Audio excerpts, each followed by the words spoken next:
lado del estudio estamos, bueno, para comentarles acerca de un tema muy importante, la caída del cabello o la llamada alopecia femenina, que es un problema que, bueno, que tiene gran impacto en la vida de las mujeres que lo experimentan, ya que no solo afecta la apariencia física, también la autoestima y en consecuencia la calidad de vida. Es por eso fundamental comprender las causas que la generan y sobre todo las opciones que tenemos disponibles para los tratamientos. Hoy nos acompaña la doctora por excelencia Fabiana Ortega, nos va a brindar toda la orientación al respecto.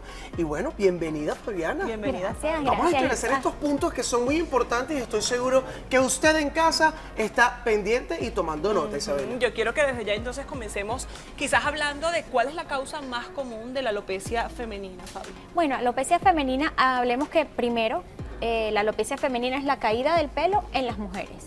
La causa más frecuente es la alopecia androgenética, que hace referencia a la misma caída del cabello de los caballeros, pero en las mujeres. Es decir, hay una alteración genética en la que las hormonas masculinas que todas las mujeres tenemos van a afectar directamente el folículo piloso y por eso poco a poco se va adelgazando cada uno de los pelos, principalmente en esta zona, en la zona central, y vas viendo como la cabeza cada vez más despoblada. Y eventualmente esos pelos delgaditos también tienden a caerse, por lo tanto falta pelo en esa zona. No es un tema entonces nada más de los caballeros, yo sufro de alopecia androgenética, es algo progresivo, ¿no? Con los años vamos como que deteriorándonos un poquito más, pero están los tratamientos, que es muy importante. Sí. ¿Cuál es el tratamiento para esta alopecia androgenética y cuáles son los otros tipos de alopecia que se nos pueden presentar? Bueno, en el caso de la alopecia androgenética hay un medicamento que es el estándar, ¿verdad? El estándar de oro en este momento, que se puede utilizar tanto vía oral como aplicado en pequeñas inyecciones en el cuero cabelludo, que se llaman infiltraciones. Cuando aplicamos las infiltraciones las podemos aplicar mensual o cada 3 meses, dependiendo del caso, vamos jugando un poco con eso. Y otra cosa que siempre es muy importante es acompañarlo con una loción específica que ayude al crecimiento del cabello. Pero lo ideal es que te indique específicamente tu dermatólogo cuál es el tratamiento indicado para ti. En mi caso particular me gusta mucho combinar, porque cuando combinamos agarramos como los beneficios de todas las terapias que tenemos aplicadas, tomadas, inyectadas, para sacar pelo nuevo, porque eso es lo importante, sale pelo nuevo, no es que ya me quedé sin pelo. Una vez que logramos que salga pelo nuevo y que se rellenen esos espacios que estaban como vacíos, entonces bueno, vamos disminuyendo la cantidad de terapias para que no sea tan fastidioso para el paciente. Porque acuérdate que como es una condición genética en la que están involucradas las hormonas, no es que vamos a eliminar las hormonas de nuestro organismo, porque eso no lo podemos hacer. Vamos a frenar esa afección sobre el cuero cabelludo. Okay. ¿Qué quiere decir? Que así como las personas que de repente sufren de la tensión arterial, que siempre van a tomar su pastilla, las personas que tienen alopecias androgenéticas siempre van a estar en tratamiento. ¿Por qué? Porque O sea, es permanente entonces, es Fabi. permanente, sí. Logramos sacar pelo, logramos que haya pelo, pero tienes, igual que el que sufre de la tensión o del azúcar, siempre tienes que utilizar algún tipo de tratamiento para que no se te vuelva a caer el pelo. Y es decir, las personas que quizás utilizan este tipo de tratamiento, si lo dejas de usar, como bien estás diciendo, se cae el que ya te quedaba e incluso el que estaba creciendo. Incluso el nuevo sí, puede volver a caer, es distinto dependiendo de cada persona al cuánto tiempo después de dejar la terapia, puede ser unos meses, puede ser un año, todo depende de cuánto sea la afectación sobre tu cuero cabelludo, pero eventualmente se vuelve a caer. Muchas veces dejamos la loción, que es lo más fácil, me levanto, me pongo una loción como si me hubiese echado algo para mejorar la apariencia de mi pelo y ya, y salgo a la calle, con eso es suficiente. Oye Fabi, ¿cómo diagnosticamos la alopecia femenina? Fíjate, se hace principalmente con el estudio clínico. Cuando nos llega el paciente a la consulta, tú evalúas el patrón de caída del cabello, es decir, dónde se está cayendo el pelo, se está cayendo atrás, se está cayendo adelante, se está cayendo arriba, ya eso te da un indicio. Y luego usamos un equipo muy pequeñito que se llama dermatoscopio, con el que podemos enfocar mucho más, ¿verdad? Y aumentar las características del cuero cabelludo. Vemos que el cuero cabelludo debe de estar sano, Okay. porque un cuero cabelludo que está afectado, probablemente ya no estamos hablando de una alopecia androgenética. Vemos el grosor de los pelos, qué tipo de pelos hay, si hay pelos delgados, pelos gruesos, pelos que están pequeños, pelos largos, y eso es lo que nos lleva al diagnóstico. Cuando no hablamos de la alopecia androgenética es... Podemos hablar de efluvio capilar, por ejemplo, cuando hay déficit nutricional porque comimos mal, bajamos de peso aceleradamente. Los pacientes bariátricos que se hacen cirugías para bajar de peso, por lo general tienen afectación del cuero cabelludo y disminuye la cantidad de pelo.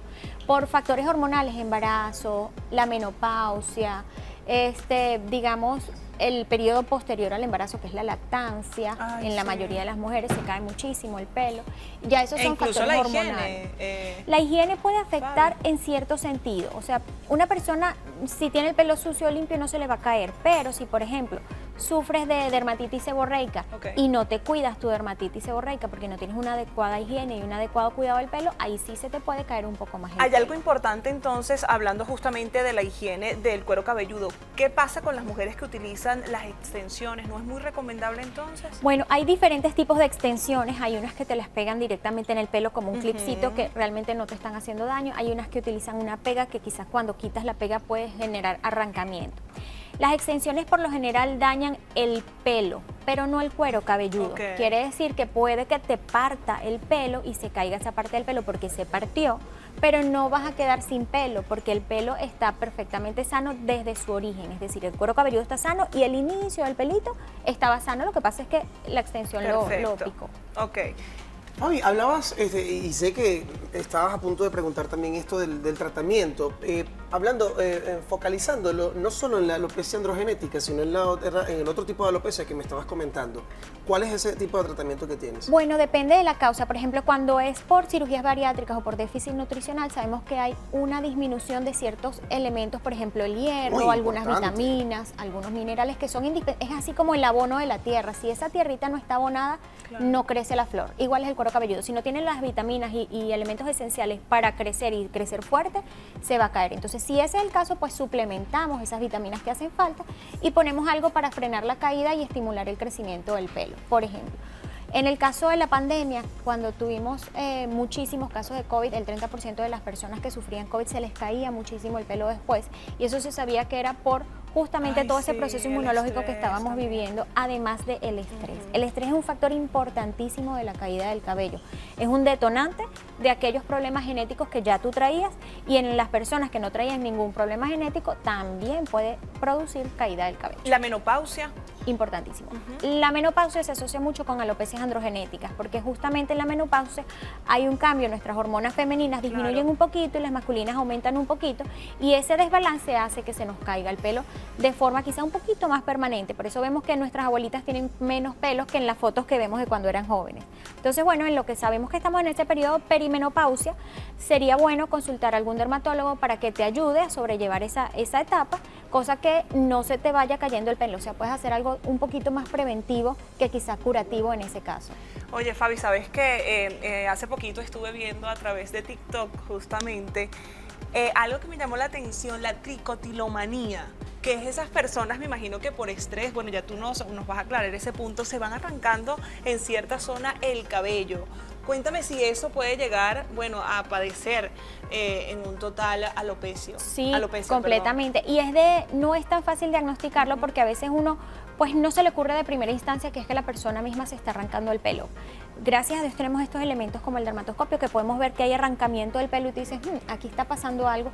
Y siempre el tú ver la persona frente a frente te da algún indicio, ¿sabes? De cómo se mueve, cómo es la persona, si mira al piso de repente es alguien un poco deprimido, tú dices, bueno, si está deprimido podría tener algún medio por donde focalizar esa depresión, y a veces es esto. Se empiezan a jalar el pelo, de repente sí. están estudiando y tú los ves así, chan, chan, y se jalan el pelo a tal punto que pueden dejar un espacio completo sin pelo. El mismo estrés. Bueno, amigos, hoy nos paseamos por la causa, el tratamiento, lo emocional, y hablamos hasta de una manía, ¿se puede decir? Es una manía, sí. Es una manía que existe con Una respecto maña, a como todo, lo una diría. maña. Pero qué mala maña. Qué ¿ah? mala maña. Hay gente que se lo mala quita y yo maña. buscando que me salga. Pero bueno, cosas que pasan. Hoy hablamos entonces de la alopecia femenina. Gracias, Fabi. Gracias. Siempre a la hora es un acompañarnos. placer enorme estar con ustedes. sí. Encantadísima. Bueno, como dice José, un tema súper importante incluso para todas esas personas que viven preocupadas porque, como comentamos, Fabi, la autoestima incluso, bueno, suele a ser tocada con esta enfermedad. Nosotros estamos contentos de estar contigo. Despierta bailando.